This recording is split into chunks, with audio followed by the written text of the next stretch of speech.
낙관했는데 미래를. 그랬는데 사실 오늘날 와서 보니까 현대 자본주의 사회, 산업사회, 사회 그리고 기술 사회에 와서는 결국은 그 물질 만능의 신화의 지배를 받게 되고 있는, 거꾸로 또 신화의 지배를 받는, 그래서 신화를 극복해서 과학 기술의 시대가 유토피아를 나올 거라고 기대했던 그 계몽 시대와는, 계몽주의자들의 기대와는 달리 오늘날 계몽이 극도화로 발달되니까 그들의 관점에서 보자면 과학기술의 극도로 진보된 시대고, 그렇다면 그들의 관점에서 보면 상당히 많은 계몽이 이루어진 시대인데 오히려 물질 만능의 신화가 지배하고 비인격적인 인간 사육이나 인간에 대한 이런 그 매도가, 인격적인 어떤 그 침해가 이루어지는 수많은 범죄가 이루어지고 있는 이런 사회를 봤을 때 이것은 계몽의 역설이라고 밖에 볼 수 없다. 신화를 극복한 미래 사회가 오히려 또 다른 암흑기에 못지않는 더 심각하고 비참한 그런 신화를 낳았다는 것이죠. 자본의 지배, 기술의 지배가 비인간화된 이런 모습으로 비결된 이런 이제 부작용, 이것이 이제 계몽의 역설인데, 이런 계몽의 역설을 극복하기 위해서는 그 도구적인 이성, 과학, 기술적인 이성만의 그런 관심에만 치우쳐서는 안 되고, 오히려 그것들을 비판하고 성찰할 수 있는 도덕적인 이성, 또 공정한 사회를 지향해 나가는 이런 순수 실천 이성을 회복해야 된다는 것이죠. 자, 그것이 이제 칸트의 비판 철학하고 그래서 연결고리를 갖는다는 것입니다. 비판 이론가들의 이런 이성을 회복해야 된다든지, 계몽의 역설을 극복해야 된다든지, 도덕적 관심에 대한 호소라든가, 해방적 관심에 대한 이 호소는 기술적 관심을 넘어서서 이것이 바로 칸트의 철학, 비판 철학하고 연결고리를 갖는다는 것입니다. 이론 이성에 대한 실천 이성의 우위를 칸트가 얘기했는데 그것이 더 우월하다는 것을, 우월해야 된다는 것을 또한. 자, 그래서 이것이 또 실존 철학하고 또 연결된다면 이제 뭐냐면 이런 비본래적인 호기심이나 잡담이나 애매함과 같은 이런 피상적이고 외부적인 것들에 대한 관심에 머무르는 삶에서부터, 그것을 이제 뭐 종교에서는 이제 타락이라고도 할 수 있겠지만 이제 실존 철학자는 이제 퇴락이라는 말을 썼죠. 베어팔렌. 그래서 이런 퇴락 또는 타락한 인간의 이런 삶에서 초월해야 되는데, 인간은 그 초월을 한다는 것은 결국 본래성을 회복하는 것이고 본래적인 실존으로 나아가는 것인데, 그것은 이제 비판 이론가들의 관점에서 보면 자유롭고 평등하고 진정한 사랑이 넘치는 사회를, 공동체를 지향해 나가는 그런 노력이라고 볼 수 있다는 거죠. 그것이 이제 공정한 사회의 실현인 것이고 평등한 사회의 실현인 것이다. 그래서 이제 그 실존 철학자가 이제 하이데거 같은 사람이 초기에는 이제 양심의 부름에 응답하는 이제 결단을 통해서 이런 본래성을 향해 나갈 수 있다 이렇게 얘기했는데, 후기에는 이제 하이데거는 존재의 부름이라는 말을 바꾸죠. 양심의 소리 대신에 존재의 소리, 존재의 부름에 응답하는 그런 탈존이라는 방식의 실존을 얘기하고 있습니다. 그건 엑스타시스, 자기로부터 벗어난다는 것이죠. 양심의 부름 또는 존재의 부름에 응답해서 자기 이기심으로부터 벗어난다고도 말할 수 있을 것입니다. 탈존이라는 것은요, 자신의 비본래적인 삶의 방식으로부터 탈출을 할 수 있는 것인데, 그것은 양심의 소리에, 블루 페어리가 말했던 컨시언스의 귀를 기울임을 통해서, 예를 들면 공마단에 팔려갔던 피노키오가 그 꼭두각시 같은 노예적인 삶에서 어떻게 해서 벗어났는가, 양심의 소리에 귀를 기울였기 때문이라고 볼 수 있겠죠. 거기서 자신의 비본래적인 노예적인 삶으로부터의 탈출이 이루어지는데 공마단에서부터 벗어나고, 그죠? 자, 그것이 이제 양심의 부름에 응답하는 결단이라고도 볼 수 있겠고, 존재의 부름에 응답하는 탈존이라는 방식이라고도 얘기할 수 있겠습니다. 후기 사회에서는, 하이데거의 후기 사회에서는. 자, 이런 것이 이제 비판 이론의 관점에서는 의사소통적인 합리성을 회복하는 것이 된다. 자, 그래서 우리가 여기 하이데거의 의사소통 행위이론이라는 번역된 책을 소개했습니다. 여기서 이제 철학의 주제를 잠깐 되돌아보면은, 우리가 칸트의 철학 개념 두 번째 개념이 뭐였냐면 세계 개념에서의 철학이었죠. 학술 개념이 아니라. 그러면 세계 개념에서의 철학은 인생관이자 세계관이자 가치관을 성찰하는 것이 그 큰 주제가 되겠죠. 그래서 우리가 철학의 주제도, 여기서 말하는 철학의 주제도 이제 세계 개념에서의 철학을 말한다고 볼 수 있고, 그렇다면 인간과 존재와 가치, 이것이 크게 보면 철학의 주제다. 그래서 인간에 대한 성찰은 인생관을 낳고, 존재에 대한 성찰은 이제 세계관을 낳았고, 가치에 대한 성찰은 가치관을 낳는 것이다. 그래서 우리가 세계 개념의식 철학이 다루고 있는 이제 이런 인생관, 세계관, 가치관은 곧 철학의 주제와 연결된 것이다. 근데 이제 조금 세부적으로 그러면 보자면, 우리가 존재하는 것들에 대한 관심을 우리가 오른쪽 끝에 보면 1, 2, 3이라고 써있는 질문으로 칸트가 이제 표현했는데, 우리가 존재하는 것들에 대한 관심은 결국 세계관을 낳는다고 그랬는데, 그것은 물음으로 표현하면 나는 무엇을 알 수 있는가 라는 질문하고 관계된다. 그리고 이런 관심은 이제 이론적인 관심하고 관계되는 것이다. 우리가 존재하는 세계에 대한 관심은 이론적인 관심이라는 거죠. 이 세계에 대해서 나는 무엇을 알 수 있는가라는, 자, 이런 질문을 통해서 접근할 수 있는 이제 이론적 관심은 존재라는 것들에 대한 관심을 갖게 되는 것이고, 그것이 이제 세계관을 낳았다. 그 다음에 이제 두 번째는 맨 밑에 보면 나는 무엇을 해야 하는가, 이런 질문에 대한 관심이 이제 실천적인 관심인데, 이런 실천적인 관심이 곧 가치에 대한 관심을 우리에게 일으키는 것이고, 왜냐하면 실천이라는 것은 어떤 가치 지향적인 것이잖아요. 어떤 목적을 지향하고, 그렇다면 가치에 대한 관심으로 가는 것이고, 결국 이것이 가치관의 정립, 가치관을 성립시킨다는 것이죠. 나는 무엇을 해야 하는가라는 이 실천적 관심이. 그 다음에 이제 세 번째 질문은 나는 무엇을 느끼고 희망해도 좋은가. 칸트는 이제 느끼고라는 표현을 빼고 그냥 나는 무엇을 희망해도 좋은가 이제 이렇게 표현했는데, 저는 이제 여기다 덧붙여서 나는 무엇을 느끼고 희망해도 좋은가. 자, 이 관심이 곧 이제 그 예술이나 종교에 대한 관심을 낳았다는 것이죠. 그래서 무엇을 느껴도 좋은가. 우리가 아름다운 것을 느끼고 숭고한 것을 느끼는 것이 좋겠죠. 이런 것은 이제 예술에 대한 관심을 낳았고, 또 무엇을 희망해도 좋은가. 우리가 삶 너머에서의 삶, 내세, 이 세계 너머의 세계. 자, 이런 데에 대한 관심은 종교에서, 그러니까 종교적인 관심을 불러일으켰다고 봐야 되겠죠. 그래서 내세라든가, 불멸하는 어떤 인간의 사후의 문제까지도, 영혼이나 인간 불멸의 문제까지도 관심이 갖게 되는 게 종교니까. 자, 그래서 이 세상 끝날에도 희망을 가져도 좋은 내용, 이런 것들이 이제 예술과 종교와도 연관고리를 갖는 것이다. 자, 그래서 이제 우리가 존재하는 것과 이제 가치를 다시 두 차원으로 나눠보자면, 보이는 형이상학적 가치와 보이지 않는 형이상학적인 이런 세계하고, 보이는 형이하학적 세계로 나눠볼 수 있겠는데, 그래서 보이지 않는 그 존재에 대한 관심이 이제 형이상학을 낳고, 이것이 이제 보통 철학에서 전통적으로 가장 중요하게 다뤄졌던 것이죠. 철학자들이 존재에 대한 관심을 갖는다고 하면 보이는 세계에 대한 관심보다는 보이는 세계의 배후에 그 근거나 본질로서 이해될 수 있는 보이지 않는 저 세계, 그것이 이제 형이상학적 세계에 대한 관심인 거고, 플라톤의 경우는 이데아의 세계에 대한 철학을 낳았고, 칸트의 경우는 자체의 세계, 물 자체라고도 하죠. 예지적인 세계에 대한 관심을 낳은 것이죠. 그 세계관을 낳은 것이죠. 근데 과학은 이제 보이는 현상 세계라고 하죠. 보이는 세계에 대한 탐구를 하는 것이고, 그 답을 결국 보이는 세계 안에서 찾으려고 한다. 그러나 철학은 그 보이지 않는 배후 근거까지도 묻는다고 그랬죠. 빅뱅의 근거 자체를 물을 수 있는 것은 과학이 아니고 철학이라고 했고, 그것은 아무래도 이제 형이상학적 주제하고 연결고리를 갖는 것이죠. 그 다음에 이제 무엇을 해야 하는가는 것도 우리가 보이는 세계의 실천과 관계되는 것이 이제 경제나 정치의 영역이고, 경제학이나 정치학이 다루는 문제고, 그 보이지 않는 그 형이상학적인 그 지향, 형이상학적인 이념이나 이상이나 이런 것들을 추구해 나가는 것이 도덕적인 관심을 낳는 것이라는 거죠. 도덕 가치관과 연결된다는 것이죠. 자, 그리고 이 두 가지의 세계, 자, 존재의 세계와 가치의 세계, 그리고 보이지 않는 세계와 보이는 세계, 이 두 차원의 양가적인 세계들을 결합하고 조화시키고 매개시킬 수 있는 그 연결고리가 칸트에서는 예술과 종교의 영역이라고 보는 것입니다. 그래서 우리가 각각 1, 2, 3이라는 이 세 가지 질문의 방식을 칸트는 순수이성 비판, 실천이성 비판, 판단력 비판을 통해서 다뤄주고 있다. 자, 우선 철학의 방법에 관한 이야기를 넘어가겠습니다.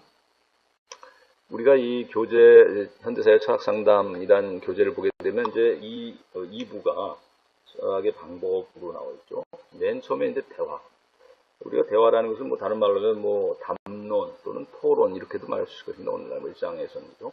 많은 사람들이 이제 토론회도 열고 하는데, 대화도 하고. 그런데 이제 그런 것들이 지난번에 아까도 얘기했지만 잡담으로 끝날 수가 있다는 거예요. 또는 일방적인 자기 주장으로만 끝날 수도 있다. 그런 경우는 그것은 진정한 대화라고 말할 수 없다. 토론이라고도 제대로 말할 수 없다는 거죠. 그래서 이제 우리가 가장 근원은 소크라테스의 이제 문답법인데, 그 교재 보면은 크게 소극적인 문답법으로서 이제, 왜냐면 대화라는 게 묻고 답하는 것이잖아요. 질문하고 답변하는 것이니까. 문답법이라고 하는데, 소크라테스의 대화를. 첫 번째 소극적인 대화로서의 이제 논박술이 있고, 두 번째는 이제 적극적인 대화로서의 삼파술이라는 게 있습니다. 논박술이라는 것은 이제 비유를 하자면 아버지가 이제 조각가였어요. 소크라테스는. 그래서 조탁을 하죠. 이렇게 대리석을 쪼아서 아름다운 이제 조각품으로 형상화해 나가는데, 필요 없는 부분을 이제 쪼아서 깎아내잖아요. 이렇듯이 우리가 질문을 통해서 소크라테스가 상대방이 대답을 하고 질문을 통해서 그 사람의 대답 안에서 적용되지 않는, 예를 들면 그 답이 적용될 수 없는 사례들을 제시하고 질문함을 통해서 그 사람의 생각이나 의견이나 주장을 교정해 나가는 것입니다. 수정해 나가도록 도와주는 것이에요. 그래서 그 사람의 문제점들을 그 사람이 말하는, 또는 그 사람의 생각이나 그 사람의 이야기나 그 사람의 그 입장에 문제점들을 지적해줘서 수정할 수 있도록 도와준다. 그래서 그 사람의 입장을 이제 논박해 나가는 방식, 조각해 나가는 방식. 그 다음에 삼파술이라는 것은 어머니가 이제 삼파였단 말이죠. 소크라테스에. 그래서 어머니의 그 삼파의 직업을 정신의 삼파로서 자기는 개성한다 해서 삼파술이라는 말을 썼는데, 이거는 이제 어린 아이를 낳게 해주는 것이 삼파듯이 진정한 지혜를 얻고 획득하는 것을 도와주는 적극적인 방식이라는 거죠. 아까는 이제 부정적인 문제점들을 지적해서 수정할 수 있도록 도와준다면, 이것은 적극적으로 자신이 지혜와 진실이나 진리에 도달할 수 있도록 적극적으로 도와주는 그런 이제 삼파술이라고 볼 수 있습니다. 자, 근데 이것을 우리가 교재에 보면은 오늘날에 이제 인지치료라고 하는, 우리가 심리 상담 치료의 영역에서 보면 인지심리학이라는 게 있죠. 그래서 인지치료의 그 원천이 되는 것이 바로 소크라테스 이런 대화 기법입니다. 문답법, 문박술이나 삼파술입니다. 그래서 이런 것들을 여러분이 그 하나의 예를 통해서 반례를 찾아보고 자신의 생각에 어떤 반대되는 의견을 찾아보고 그것을 통해서 자신의 생각을 수정해보고, 그리고 그 대안을 또 성찰함을 통해서 비교 종합을 해서 선택을 하고, 그래서 삶의 이제 실행에 옮겨가는, 자, 이런 그 자신의 습관적인 사고라고 하죠. 습관적인 생각이나 습관적인 어떤 선입견이나, 자, 이런 것들을 교정해 나가는, 그걸 이제 그 인지심리학에서 이제 자동적 사고라고도 하는데, 이런 습관적인 일상에 젖어서 살아갈 때 내가 가지고 있는 뭐 신념이나 생각이 있단 말이죠. 이런 것들을 성찰을 함을 통해서 또 대화를 통해서 교정해 나가고 더 나은 대안을 찾아 나가는, 자, 이런 그 방법으로 여러분 이게 인지치료, 인지심리학에서 말하는 인지치료의 방식인데, 자동적 사고 치료해 나가는 하나의 방법으로 소크라테스의 문답법을 여러분 적용해서 해볼 수 있을 것입니다. 그래서 교재에 나와 있으니까 여러분이 한번 그런 예를 한번 찾아서 자기가 가지고 있는 습관적인 사고의 하나를 생각해보고 거기에 대안을 한번 사고 실험을 통해서 한번 또 문답법을 통해서 한번 접근해봤으면 좋겠습니다. 그 중세의 이제 아우구스티누스의 이제 고백이라든지, 이건 이제 신과의 대화라고 봐야 되겠죠. 신에게 이제 자신의 잘못을 뉘우치는 어떤 고백을 통해서 신과의 대화고 타자와의 대화인데, 소크라테스는 이제 인간 타자와의 대화라면 아우구스티누스는 이제 최초의 고백 문학인데 이것이죠. 신과의 대화고, 그 다음에 근대 데카르트의 성찰은 자기와의 대화라고도 봐야 되겠죠. 근대인들은 에고센트릭해서 자기와 대화를 한다. 그래서 성찰이라는 말이 결국 자기 대화죠, 자기와. 그럼 이제 실존 철학에서도 물론 이제 실존적인 대화와 토론이 또 중요한 것이 될 수 있겠죠. 자신의 한계를 돌아보고 자신의 이제 그 한계 상황을 극복해 나가는, 결단으로 나아가는데 대화와 토론이 또 중요한 역할을 할 수도 있을 것입니다. 철학에서도. 그 다음에 이제 사고 실험이라는 방법, 성찰의 방법인데, 이것은 크게 이제 세 가지를 나누고 있어요. 교재에서는 철학적인 사고 실험, 문학에서의 사고 실험, 철학 상담에서의 사고 실험. 문학에서의 예는 지난번에 이제 얘기했듯이 딱 그 올더 석슬리의 멋진 신세계를 예를 들고 있고, 오늘날 영화의 이제 다이버전트 같은 5개국으로 나눠서 지배하는, 정보를 지배하는 사회를 얘기하고 있는데, 철학에서의 사고실험은 이제 우리가 지난번에도 얘기했던 동굴의 뷰, 플라톤의, 그 다음에 데카르트의 방법적인 회의, 방법적인 의심, 그래서 거기서 에로고심에 도달하는 방법적인 의심의 사고실험, 또 칸트의 사고실험을 우리가 코페르니쿠스적인 혁명이라고도 얘기하죠. 코페르니쿠스적인 전환이라고도 합니다.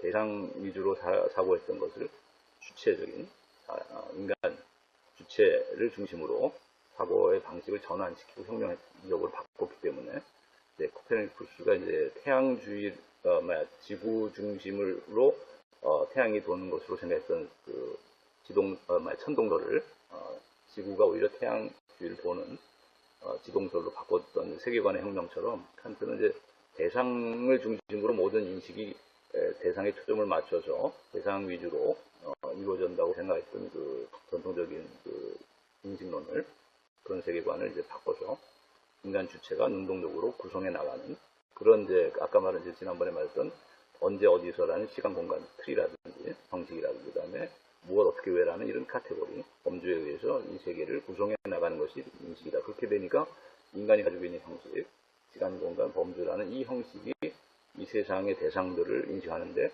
적극적으로 능동적으로 구성하는 역할을 하게 되는 것이죠. 그러다 보니까 대상으로부터 추상해내서 인식이 이루어지는 것이라고 보통 생각했는데, 그것이 아니라 인간의 형식이 미리 가지고 있는 전제들을 집어넣어서, 그래서 이제 거기서 해답을 얻어내는, 질문을 던져서 오히려 거기서 답을 얻어내는 이런 능동적인 전환이 이루어졌다. 그래서 이제 코페르니쿠스적인 혁명이라고도, 세계관적 혁명에 빗대서 얘기하는 것입니다.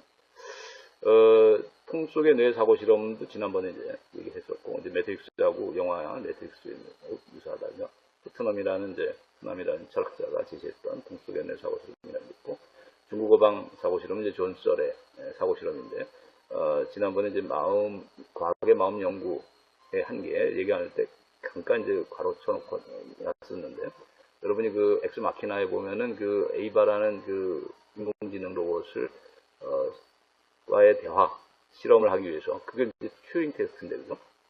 그러니까 채팅하듯이 이제 대화할 수 있는 상대자로 젊은 청년을 그 과학자가 자기 직원 하나를 데려다가 튜링 테스트를 시키죠.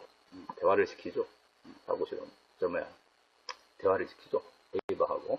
그것이 이제 튜링 테스트고, 그걸 통해서 이게 기계인지 인간인지 구별하지 못할 정도의 채팅이 이루어질 수 있고 대화가 이루어졌다. 그러면 이제 인간의 지능을 가지고 있다고 봐야 되지 않느냐. 이게 이제 튜링의 생각이었는데, 수학자.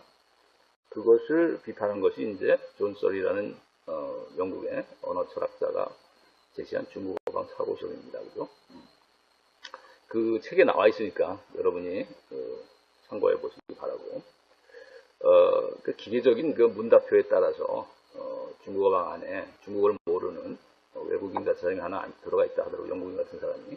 그 문답표에 따라서 우리가 이제 상형 문자도 읽을 줄도 모르고 뜻도 모르지만 그 모양 보고 그 모양에 해당하는 또 상형 문자를 갖다가 답에서 답표를 보고 그대로 묘사해가지고 모방해가지고 갖다가 써서 제시하면은 바깥에서 중국어로 질문을 던진 글씨를 써서 중국인이 봤을 때 저 사람 중국어를 잘 아네, 이렇게 잘 하는 것처럼 착각할 수 있다는 거죠. 그러나 사실은 전혀 모르는, 중국어의 중자도 모르는 사람이 그 상형 문자를 대충 그림 보고 그림에 맞는 또 그 대응표를 보고 답이라고 해가지고 그 표대로 그림을 그려서 제시하면은, 또는 그 표를 갖다 그대로 제시하면은 마치 중국어에 능통한 사람처럼 여겨질 수 있는 것처럼 기계의 언어라는 것도 결국 우리가 짜여진 프로그램에 따라서 대응표가 있는 것이고, 거기에 1대1 대응하도록 세팅이 이루어질 수 있도록 설계를 해놨기 때문에 마치 언어를 잘 구사하는 것처럼, 이해해서 구사하는 것처럼 생각하지만 사실은 기계는 전혀, 인공지능은 언어라는 것을 이해하지 못하고 그저 기호를 대응시켜서 만들어 놓은 프로그램 체계에 따라서 답을 하는 것처럼 보여질 뿐이라는 거죠. 자, 그래서 문학에서의 사고실험 얘기는 지난번에 했었고, 그 다음에 철학상담에서의 사고실험, 이것은 여러분이 그 행복기계라고 하는, 여러분이 보면은 또 영혼회귀라고 하는 두 가지 이제 철학상담의 사고실험 예를 들고 있습니다. 그래서 여러분이 그 노찍이라고 하는 그 미국에 현재 살아있는 철학자의 그 책 중에 이그제민드 라이프라는 책이 있어요. 그 음미된 삶이라는. 그래서 음미되지 않은 삶은 살 가치가 없다라고 하는 소크라테스 명언을 이제 가지고 그 제목을 따서 한 것 같은데, 그 우리가 어떤 행복 기계라는 것이 있다고 치면은 우리가 어떤 4D 테아터를 생각하면 좋을 거예요. 그죠? 오감 만족을 줄 수 있는 그 테아터 안에 들어가면은 내가 원하는 뭐든지 거기서 누릴 수 있다는 거죠. 먹고 싶은 걸 거기서 먹을 수 있고, 거기서 뭐 향수도 나오고, 향기도 맡을 수 있고, 또 우리가 여행을 가듯이 4차원의 어떤 그 공간 4D 테아터에 가면은 여러 가지 이제 그 오감을 만족시킬 수 있는 뭐 우주 여행도 할 수 있고, 자, 이런 우리가 사이버 공간 속에서의 행복을 누릴 수 있는 이제 기기가 있다고 한다면, 과연 우리가 현실의 삶을 대신에 그런 그 행복기기 안에서의 삶을 택하겠는가라는 질문이에요. 그죠? 그러니까 우리가 그 트루먼 쇼를 얘기했었죠. 영화 트루먼 쇼에서 보면은 각본에 따라서 뭐 결혼도 하고 또 뭐 애를 낳고 뭐 거기서 자기 삶을 사는 것처럼 여겼지만 사실은 각본에 따른 삶이었는데, 근데 그래서 그 진짜 삶이 아니다라고 해서 이제 그 스튜디오 바깥으로 나가잖아요, 주인공이. 근데 우리라면 어떻게 합니까? 우리가 이제 매트릭스 같은 경우도 보면 네오는 빨간 약을 선택했잖아요. 그죠? 파란 약을 선택하냐, 빨간 약을 선택하냐 할 때, 파란 약의 선택이라는 것은 그 사이버 공간 안에서의 삶에 만족하는 것이죠. 거기서 뭐 누릴 수 있는 것을 다 누릴 수 있습니다. 근데 현실은 암흑같이 깜깜한 이제 현실이고, 정말 핵전쟁 이후 태양도 없고, 정말 지하의 동굴 같은 데서 정말 그 비참한 그런 모습으로 이제 그 운명의 그 몰락 속에서 어두운 지하 동굴 생활을 해야 되는 것이 현실이라고 한다면, 아주 그냥 화창한 대낮에 햇볕이 쬐는 그런 대낮의 삶을 경험할 수 있고, 원하는 걸 뭐든지 할 수 있는 사이버 공간 속에서의 삶을 택한 것이 낫지 않겠는가? 거기 보면 이제 사이퍼라고 하는 거죠. 사람은 그걸 택했죠. 사이퍼는 이제 파란 역을 선택했고, 근데 네오는 빨간 역을 선택했단 말이죠. 그래서 여러분이라면 그 행복기계 안에 머무는 것을 선택하겠느냐, 아니면 네오처럼 그 매트릭스 공간 바깥으로 나가는 빨간 약을 선택하겠느냐, 그거하고도 연결고리가 있는 이제 실험입니다. 그 다음에 영혼회귀 사고 실험은 니체가 말했던 이제 모든 그 사건들이 결국 영혼이 반복된다는 것이죠. 자, 이런 사고가 그의 영혼회귀설인데, 이것을 사실은 숙명론적으로 받아들이면은 비참한 비극적인 삶이 될 수 있는데, 이걸 오늘날 정신과 의사이자 철학 실존 상담의 치료사라고도 할 수 있는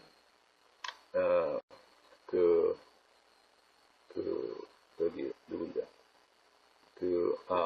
실존 철학 실존 상담을 개발한 미국의 또 이론가에 의하면은 이거를 이제 오늘날 자신의 삶에 이제 대입시켜 보자는 거죠. 우리가 사랑의 블랙홀에서 영원히 하루가 반복되고 있잖아요. 근데 그렇게 하루가 영원히 반복된다면 나는 어떤 선택을 하고 어떤 삶을 살아갈 것인가라는 이런 성찰을 할 수 있는 사고 실험으로 대입해서 이거를 여러분이 한번 성찰하면 좋겠다. 그래서 지난주에 여러분에게 이런 식의 이제 질문을 한번 답을 해보라고 여러분에게 한번 제시했던 것 같습니다. 그죠? 자, 그 다음에 실존 조명.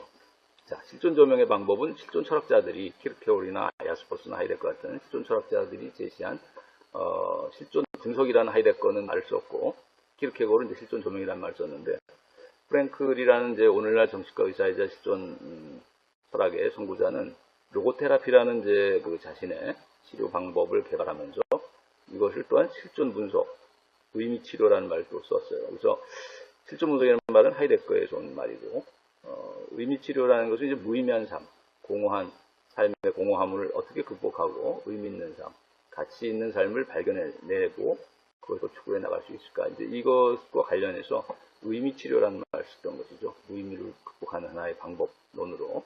그래서 로고테라피라든지 의미 치료 이런 말을 썼고, 또 실존 분석이라는 말을 썼는데, 이것은 이제 하이데거의 실존 철학의 영향을 보여주는 것이고, 또 야스퍼스의 실존 조명이라는 것을 의식한 것이죠. 그래서 야스퍼스의 이제 한계상화, 상황, 네 가지로부터 어떻게 인간이 이제 그 자신의 실존, 본래적인 실존을 되찾는 그런 하나의 계기를 마련할 수 있겠는가. 그래서 죽음이라든지 고통이라든지 죄책감이라든지 이런 그 투쟁, 갈등 이런 것을 이제 야스퍼스는 한계 상황이라고 얘기했었는데 인간이 그런 것을 극복해 나가는 하나의 그 계기가 될 수 있겠다.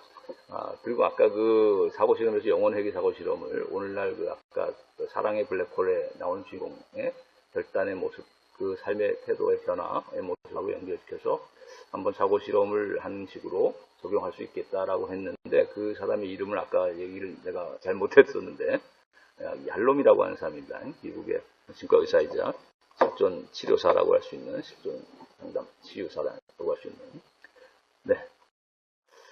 자, 그래서 마지막으로 우리가 철학 상담의 방법으로 영화 읽기가 여러분의 이제 과제가 되겠습니다. 그래서 지난 시간에 이제 그 왼쪽 그림이 이제 필 코너스가 나오는 사랑의 블랙홀이고 오른쪽 그림이 이제 멜빈이 나오고 있는 그 이보다 더 좋을 수는 없다라는 영화죠. 여러분이 그 두 영화의 주인공이라고 할 수 있는 필과 멜빈이 겪고 있는 이제 마음의 병에 대해서는 지난 시간에 잠깐 얘기했는데 인격 장애에 관해서.